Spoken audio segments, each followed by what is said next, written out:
പരാജയങ്ങളുടെ മാത്രം കഥ പറയുന്ന കേരള ബ്ലാസ്റ്റേഴ്സ് ഒന്ന് പൊരുതാൻ പോലും ത്രാണിയില്ലാത്തവരായുള്ള ബ്ലാസ്റ്റേഴ്സ് താരങ്ങൾ. മിക്കയിൽ സ്റ്റാറയുടെ ടീമിന് ഇനി ഓരോ മത്സരങ്ങളും തീച്ചുളക്ക് തുല്യം.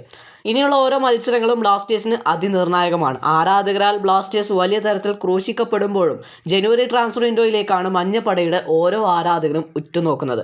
പുതിയ താരങ്ങളെ ബ്ലാസ്റ്റേഴ്സ് സ്വന്തമാക്കുമോ അതോ കളം നിറഞ്ഞു കളിക്കുന്നവരെ വിറ്റ് കാശാക്കുമോ, അതെല്ലാം കാത്തിരുന്ന് കാണേണ്ടി വരും. പക്ഷേ ഇതിനിടയിൽ ടീമിനകത്ത് നീറിപ്പുകയുന്ന ഒരു താരമുണ്ട്. വലിയ താരപരിവേഷത്തോടെ ബ്ലാസ്റ്റേഴ്സിലെത്തി ഒന്നുമല്ലാത്തവനായി മാറിയ ഒരു സൂപ്പർ താരം. അദ്ദേഹം ഈ ജനുവരി ജാലകം ഉപയോഗപ്പെടുത്തുമോ എന്നത് കാത്തിരുന്ന് കാണാം. അത് മറ്റാരുമല്ല, ഇഷാൻ പണ്ഡിത. വലിയ പ്രതീക്ഷകളോടെ കേരള ബ്ലാസ്റ്റേഴ്സിലെത്തിയ താരമാണ് ഇഷാൻ പണ്ഡിത. പണ്ഡിതയെ പോലുള്ള ഒരു ഇന്ത്യൻ സ്ട്രൈക്കർ ബ്ലാസ്റ്റേഴ്സിനും വേണമെന്ന ആരാധകരുടെ മുറവിളിക്കും ഇഷാൻ പണ്ഡിതയുടെ വരവ് വിരാമമായി. എന്നാൽ പണ്ഡിതയ്ക്ക് ഒട്ടും തിളങ്ങാൻ കഴിയാത്ത ക്ലബ്ബായി കേരള ബ്ലാസ്റ്റേഴ്സ് മാറി. പരിക്കും അവസരമില്ലായ്മയും താരത്തിന്റെ ഗ്രാഫ് താഴേക്ക് വീഴ്ത്തി. വന്ന ആദ്യ സീസണിൽ പരിക്കോടെ തുടങ്ങിയ പണ്ഡിതയ്ക്ക് ആദ്യ സീസണിൽ 13 മത്സരങ്ങളാണ് ISLൽ കളിക്കാൻ സാധിച്ചത്. 13 മത്സരങ്ങൾ എന്ന് പറയുമ്പോൾ ഒരൊറ്റ സ്റ്റാർട്ടിംഗ് പോലും താരത്തിന് ലഭിച്ചിട്ടില്ല.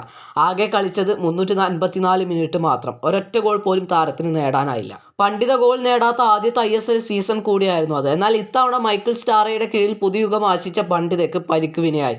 ഈ സീസണിൽ ഡ്യൂറൻ കപ്പിൽ കളിച്ച 26 മിനിറ്റ് മാത്രമാണ് താരം ഈ സീസണിൽ ആകെ കളിച്ച സമയം. താരം ഇതുവരെയും പരിക്കിൽ നിന്നും മുക്തനായിട്ടില്ല. ഇനി പരിക്കിൽ നിന്ന് മുക്തമായാൽ ആദ്യ 11ൽ പോയിട്ട് ബെഞ്ചിൽ നിന്ന് സ്റ്റാർട്ട് ചെയ്യാൻ കഴിയുമോ എന്നതുപോലും സംശയമാണ്. നിലവിൽ ടീമിലെ 2 സ്ട്രൈക്കർമാരായ ജീസസും ക്വാമെ പെപ്രയും മിന്നും ഫോമിലാണ്. ഇവരെ മറികടന്ന് മികച്ച പ്രകടനം നടത്താൻ താരത്തിന് ഒരവസരം പോലും ലഭിക്കുമോ എന്നത് കണ്ടറിയേണ്ടതുണ്ട്. സ്ട്രൈക്കിംഗ് പൊസിഷനിൽ കളിക്കാൻ സാധിക്കില്ല എന്നത് ഏതാണ്ട് ഉറപ്പാണ്. ഇനി പ്രതീക്ഷ വിങ്ങിലാണ്. ലെഫ്റ്റ് വിങ്ങിൽ നോവയും ഐമനുമുണ്ട്. റൈറ്റ് വിങ്ങിൽ കോറു സിംഗും രാഹുലുമുണ്ട്. അവിടെയും വലിയ പ്രതീക്ഷകൾ വേണ്ടെന്ന് സാരം.